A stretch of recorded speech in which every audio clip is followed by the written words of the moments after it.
Money heist की spin off series Berlin Netflix पर release हो चुकी है। 29 दिसंबर को यह सीरीज रिलीज हुई और आज मैं जाके इस सीरीज का रिव्यू बना रहा हूँ। इसके पीछे का पहला रीजन है मेरे जियो का अनलिमिटेड डाटा उड़ चुका था और 31 दिसंबर था तो थोड़ा सा सेलिब्रेट कर रहा था और वेब सीरीज है तो थोड़ा सा टाइम लगता है देखे खत्म करने में। और मुझे इस सीरीज को लेकर बहुत सारी बातें करनी है क्योंकि ये सीरीज मनी हाइस्ट से निकल के आई है। मनी हाइस्ट के बारे में मैं पहले बता दूं कि मनी हाइस्ट जो है 2019 और 20 के बीच में बहुत ही ज्यादा पॉपुलर हुई थी। हालांकि ये सीरीज रिलीज तो हुई थी 2017 में, लेकिन सबसे ज्यादा पॉपुलर हुई थी 2019 और 20 के बीच में, यानी कि कोरोना के टाइम पे, क्योंकि सारे लोग घर पे वेले बैठे थे और कुछ करने को काम नहीं था। मनी हाइस्ट को one of the best series of Netflix का दर्जा भी दिया गया था अगर आपको याद है तो। और इसके सीजन 1 में बर्लिन नाम से एक कैरेक्टर बहुत ही ज्यादा पॉपुलर हुआ था और इस कैरेक्टर के बढ़ते पॉपुलैरिटी के चलते नेटफ्लिक्स वालों ने अनाउंस कर दिया बर्लिन के ऊपर एक स्पेसिफिक सीरीज रिलीज होगी जो कि मनी हाइस्ट का एक स्पिन ऑफ सीरीज होगा। और इस सीरीज की अनाउंसमेंट बहुत ही पहले कर दी गई थी। बर्लिन का कैरेक्टर इतना ज्यादा पॉपुलर हुआ था कि मनी हाइस्ट के फाइनल सीजन में भी फ्लैशबैक के जरिए उन्हें वापस लाया गया था। यानी कि आप समझ सकते हो फैंस के बीच में बर्लिन का कितना ज्यादा हाइप था और इतने सालों के इंतजार के बाद फाइनली मुझे बर्लिन के दर्शन हुए। अब जिन्होंने मनी हाइस्ट देख रखी है ना, उन्हें बता दूं ये सीरीज टेक प्लेस करती है मनी हाइस्ट के मेन इवेंट से कुछ साल पहले। यानी सीधी बात यह है कि जिन लोगों ने मनी हाइस्ट नहीं देखी है वो भी इस सीरीज का मजा उठा सकते हैं। जैसे कि मैंने कहा कि ये सीरीज मनी हाइस्ट टाइमलाइन से पहले टेक प्लेस करती है, तो आप एक काम कर सकते हो, सबसे पहले इस सीरीज को देख लो, उसके बाद मनी हाइस्ट देखना चालू करो। उससे क्या होगा कि जो बर्लिन का कैरेक्टर आर्क है ना, वो आपको पूरा समझ आ जाएगा और लोग क्यों पागल है बर्लिन के लिए वो आप समझ जाओगे। जैसे कि मैंने कहा ये सीरीज मनी हाइस्ट का स्पिन ऑफ है, तो इस सीरीज से कुछ ज्यादा ही उम्मीदें लगा के मत बैठ जाना। ये सीरीज बर्लिन नाम के कैरेक्टर के ऊपर ज्यादा फोकस करती है, तो इस सीरीज की स्टोरी भी उसके अराउंड ही घूमती है। ये कहानी तब की है जब बर्लिन तंदुरुस्त था, उसे कोई बीमारी नहीं थी और शान और शौकत से चोरियां करता था। बर्लिन कुछ चूतियों को जमा करके एक टीम बनाता है और उनके साथ एक बड़ी सी चोरी की प्लानिंग करता है। अब पहले के 4 एपिसोड्स में हमें चोरी वाली चीज दिखाई जाती है कि वो लोग कैसे इस चोरी को अंजाम देंगे, और बाकी के एपिसोड्स में वो चोरी करने के बाद वो कैसे बच के भागेंगे वो दिखाया जाता है। बट रुको, स्टोरी में सिर्फ इतना ही नहीं है,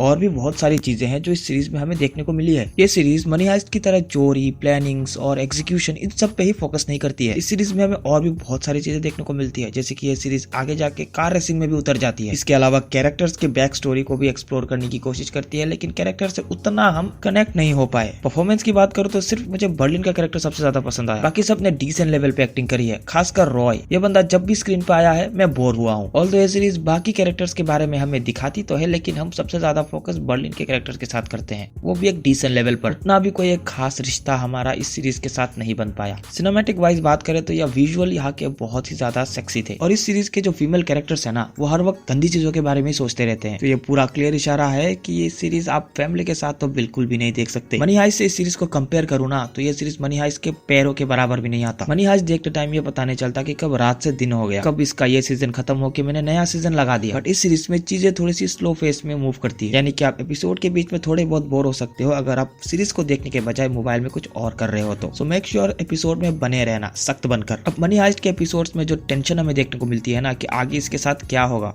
वो इस सीरीज में बिल्कुल नहीं है, और है तो डिसेंट लेवल पर। आपको कुछ हद तक पता भी चल जाता है कि आगे होने क्या वाला है। यानी मनी हाइस्ट में आपका दिमाग हार मान जाता है कि आगे क्या होगा, ये एक सस्पेंस है। इसके चलते कब मैंने अगला एपिसोड लगा दिया और कब इसका सीजन 1 खत्म हो गया ये पता ही नहीं चलता। बट बर्लिन के साथ मैंने ऐसा देखा कि इस सीरीज में कुछ एपिसोड्स बहुत ही ज्यादा प्रिडिक्टेबल बन जाती है। तो वो जो एपिसोड के एंड में सस्पेंस या फिर एक टेंशन देके जाता है ना एपिसोड्स, वो इसमें डिसेंट लेवल का था। अब लॉजिकली मैं एक सवाल पे बहुत बार अटक चुका हूँ, जैसे कि बर्लिन जो ये नाम है, मुझे याद है बर्लिन जो ये नाम है इसे प्रोफेसर ने दिया था मनी हाइस्ट के टाइम पे। और जैसे मैंने बताया ये सीरीज मनी हाइस्ट के इवेंट से बहुत सालों पहले की है, और बर्लिन के साथ ही इन्हें बर्लिन ही बुला रहे थे। सिर्फ दामियान ने आंद्रेस बुलाया, एंड किसी ने ये भी नहीं पूछा कि आपका नाम बर्लिन क्यों है। लाइक अगर मैं मेरा नाम आपको मुंबई बताऊं तो आप मुझसे पूछोगे नहीं कि मेरा नाम मुंबई क्यों है। तो यहाँ पर मुझे थोड़ा सा एक है ना प्लॉट होल नजर आया। अब मनी हाइस्ट में जो एक चीज है ना कि हर प्रॉब्लम का सोल्यूशन है प्रोफेसर के पास, वो यहाँ पर हमें देखने को नहीं मिलता है, और ये चीज मुझे इस सीरीज की काफी अच्छी लगी। और ये काइंड ऑफ लॉजिकल है क्योंकि आप हर चीज को अपने हिसाब से नहीं चला सकते, कभी कभार आपको ऑन द स्पॉट अपना दिमाग चलाना पड़ता है। एंड यस, इस सीरीज ने यह बताया कि हर वक्त प्लानिंग काम नहीं आता,